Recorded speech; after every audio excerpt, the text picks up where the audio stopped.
नाज़रीन, दौलतपुर सफ़र में अॻूणे सूबाई सलाहकार मोहम्मद इस्माइल डाहिरी जी ज़रई ज़मीन ते गुज़िरियल रात संदसि हारियुनि मथां फायरिंग कंदड़ ॿिनि जवाबदारनि खे पुलिस पारां हथियारनि समेत गिरफ़्तार करण खां पोइ FIR दाख़िल न करण ख़िलाफ़ डाहिरी बिरादरी धरणो हंयो आहे। ॾिसूं था असद अली सुमरो जी हीअ रिपोर्ट। असां इन वक्त दौलतपुर नेशनल कौमी शाहरा ते मौजूद आहियूं, जिते अॻूणो सूबाई सलाहकार सरदार मोहम्मद इस्माइल डाहिरी ऐं उनजे हारियुनि मथां जेको ही राति हथियारबंदनि जो हमलो थियो, उनजे लाइ हिननि नेशनल हाईवे ब्लॉक कयो। उन खां पोइ अञा ताईं असांजी FIR न कढी वई आहे। वरी हुते थाणे में वेहो ड्रामा पिया कनि, हुते वीडियो पिया ठाहिनि। मां वॾे मुंशी खे सुबुह फ़ोन कई त वॾो मुंशी चए थो असगर अवान जेसि ताईं न चवंदो तेसि ताईं हुननि खे अंदरि असां लाकअप न कंदासीं।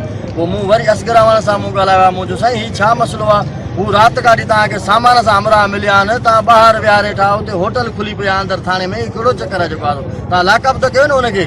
ईअं ॿाहिरि वेठा आहिनि, हुते वीडियो ठाहे ग्रुपनि में व्हाट्सअपनि ते हलाइनि पिया। असां वटि उन्हनि जी सबूत बि आहे, जेको हुननि वीडियो ठाही आहे जेकी व्हाट्सअप करे असांजे, उहा सबूत आहे ग्रुपनि में हली आहे। उहा वीडियो मूं SSP साहब खे बि मोकिली आहे, SHO साहब खे बि मोकिली आहे, मुबीन साहब खे बि मोकिली आहे। राति वारा वीडियो उहे बि मूं साहब ॾे मोकिलिया आहिनि, SSP साहब ॾे, मुबीन साहब ॾे, असगर साहब ॾे मूं मोकिलिया आहिनि, त जीअं हू ॾिसनि त राति मसइलो जेको छा थियो आहे, जाइज़ जेको हक़ी मसइलो आहे। बाक़ी इहे ड्रामा था कनि त असांखे फलाणे मोड़ ते बीठा आहिनि, फलाणे मोड़ ते बीठा आहिनि। आज इहा ॻाल्हि कंदा तव्हां SSP साहब पाण जेको आहे सो लिस्ट कढाए, नाला कढाईंदो, सॼी ख़बर पइजी त किथे आहे, सॼो ख़बर पइजी चोर केरु आहे। SHO दौलतपुर खे रिक्वेस्ट कईसीं, उहो हुते आयो।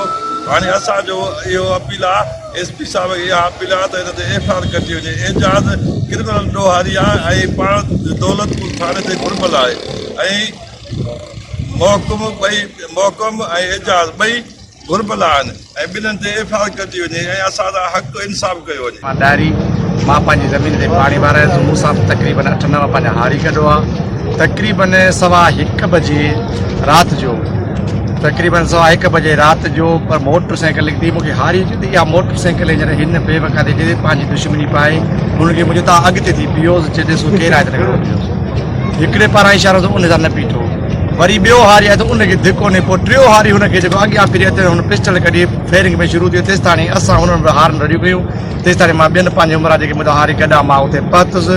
इन रड़नि ते पोइ तक़रीबन 200 फुट खनि ॻोठु आहे मोहम्मद बचल बुखीअ जो। जेॾी महिल फायरिंग थी आहे पोइ सॼो ॻोठु निकिरी पियो आहे। पोइ असांखे घेरे में वठी हिनखे पकड़ियो। पोइ उन खां बाद में असां SHO दौलतपुर खे फ़ोन कई त माना हीअ असां फोरू पकड़िया आहिनि। उन में पोइ कुझु देरि में पाण पची सर ज़मीन ते अचे, पाण अचे हिनखे पकड़ियो आहे। उन मां पिस्टल निकितो आहे, शराब निकितो आहे, गाॾी फुर्जी निकितो आहे। ऐं जेको एजाज़ डायरी आहे, एॾियूं फुरूतो दौलतपुर में जेकियूं बि गाॾियूं शाहपुर में दौलतपुर में फुरियूं थियनि, एजाज़ डायरी थो कराए। उहा SP साहब खे पाण ख़बर आहे त इन माण्हू घुरबल हो, 3-4-5 छापा पयूं पर पुलिस खे हथ न आहे। इहो एॾो घुर असां SP साहब खे रिक्वेस्ट था कयूं त इन ॾोहारी खे सख़्त खां सख़्त सज़ा कजे ऐं असां इंसाफ़